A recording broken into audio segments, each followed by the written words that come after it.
All right. Hi, guys. Andy and Hey. Cami here for the third and fourth grade Sunday school class lesson.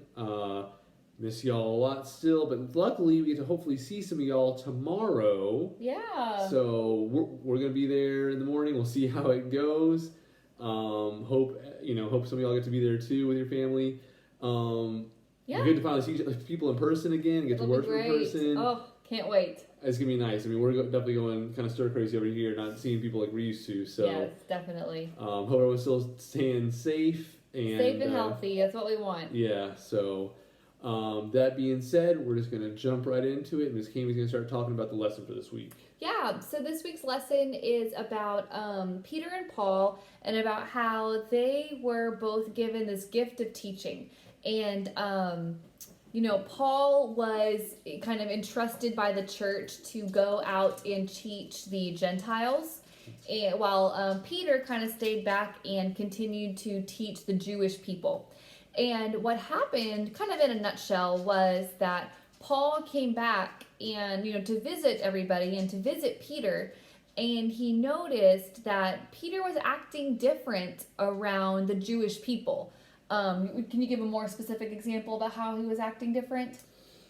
Well, just it came around to mealtime, and basically Peter, they had one good meal where it was just the disciples, and it was great. Yeah. But then when it came time the next day to eat, Peter would only eat with the Jews and didn't want to eat with the Gentiles. Yeah. And so Paul noticed this and admonished him for it. Saying, hey. Our message doesn't differentiate between Jew or Gentile. Exactly. And these concepts you're, sticking with, these are concepts of the old law that don't apply anymore. Peter, Paul's main point was that we are made new. We are made into new people with our faith in Jesus Christ. And our salvation is not based on whether or not we follow the old law. Our salvation is based off of our faith in Jesus, and not based off of, the works that we do.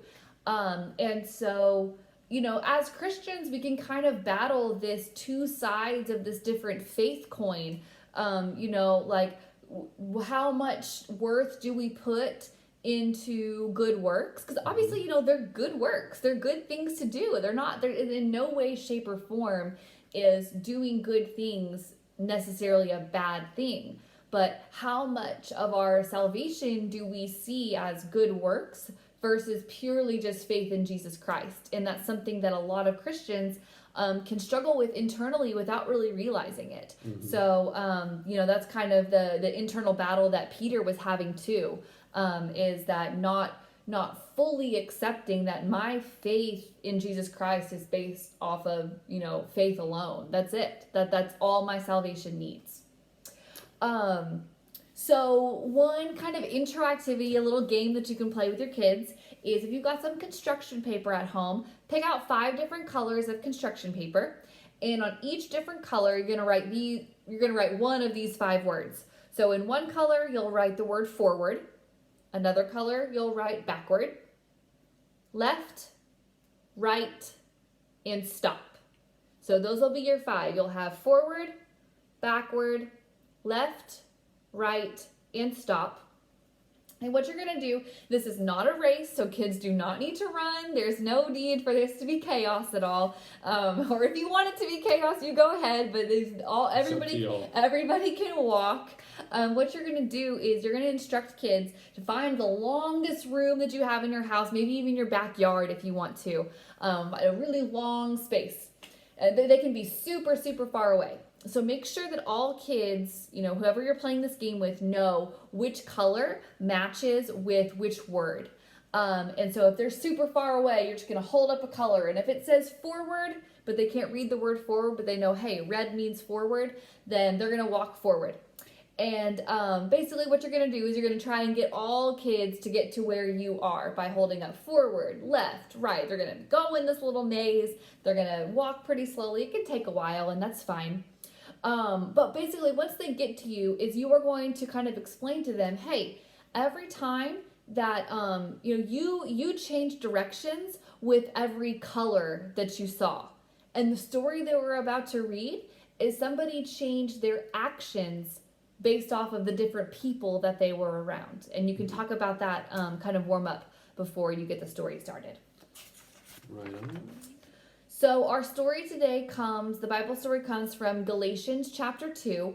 So it shouldn't be too long. You should be able to read that with your child. Have your child read a good portion of it.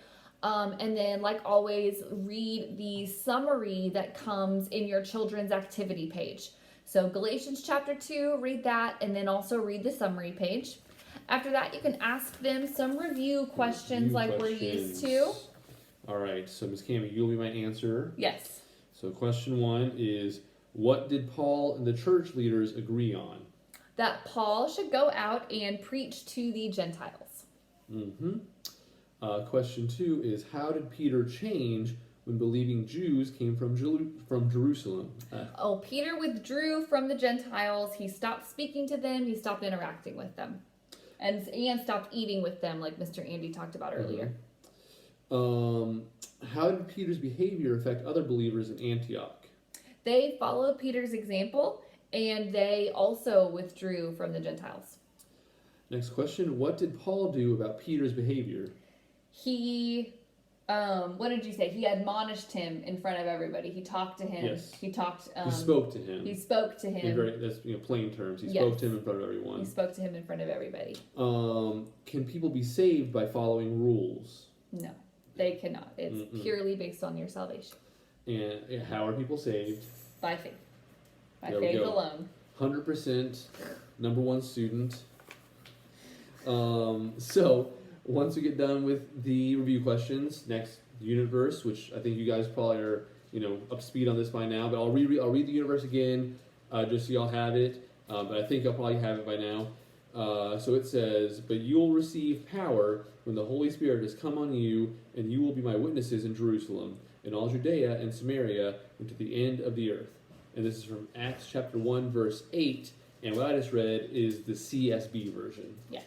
So, once that's all done, the last thing will be the activity. One last activity that you can do, and you can do this throughout the week. Mm-hmm. So this is going to come from 8 different Bible verses. So basically what you're going to do is there will be a different Bible verse, and you and your child will read it, and I want you to have your child come up with a right way to live out this verse and a wrong way to live out this verse, and have them draw scenes or pictures. They can be very, very simple pictures. Have them draw pictures of the right way and the wrong way that they see this verse playing out. So I'm just going to show you. You can pause this. There we go. There's all the verses. You can pause this on there, and there's 8 different ones. So have your child come up with, there will be 16 different pictures they can draw. So obviously this does not all need to be done in one day. You can space it throughout the week. But have them come up with a correct way, what they see as the right way to live out this verse, how they read it, and then what would be a wrong way to interpret this verse. And I think visually seeing it will be a really good, visualization for them. Do they understand the verse? And if not, you can explain it to them. Mm-hmm. And I think that would be great for you guys to discuss as a family, especially if you have littler ones. They can see the older ones drawing and say, "Hey, I know that's right and that's wrong." Right. So I think that could be pretty fun. And feel free to share any of those pictures they draw with Sally. Yes. Always Miss love Sally to see. would love to see all the Yes. pictures that your kids draw. So, yeah, I mean that's what all we we got for got. the week. Yeah. So, hope we get to see some of y'all in church soon. Yeah. Continue to stay safe and healthy, and just miss y'all and hope to see y'all very, very soon. And have a great week this week. Bye, guys. Bye.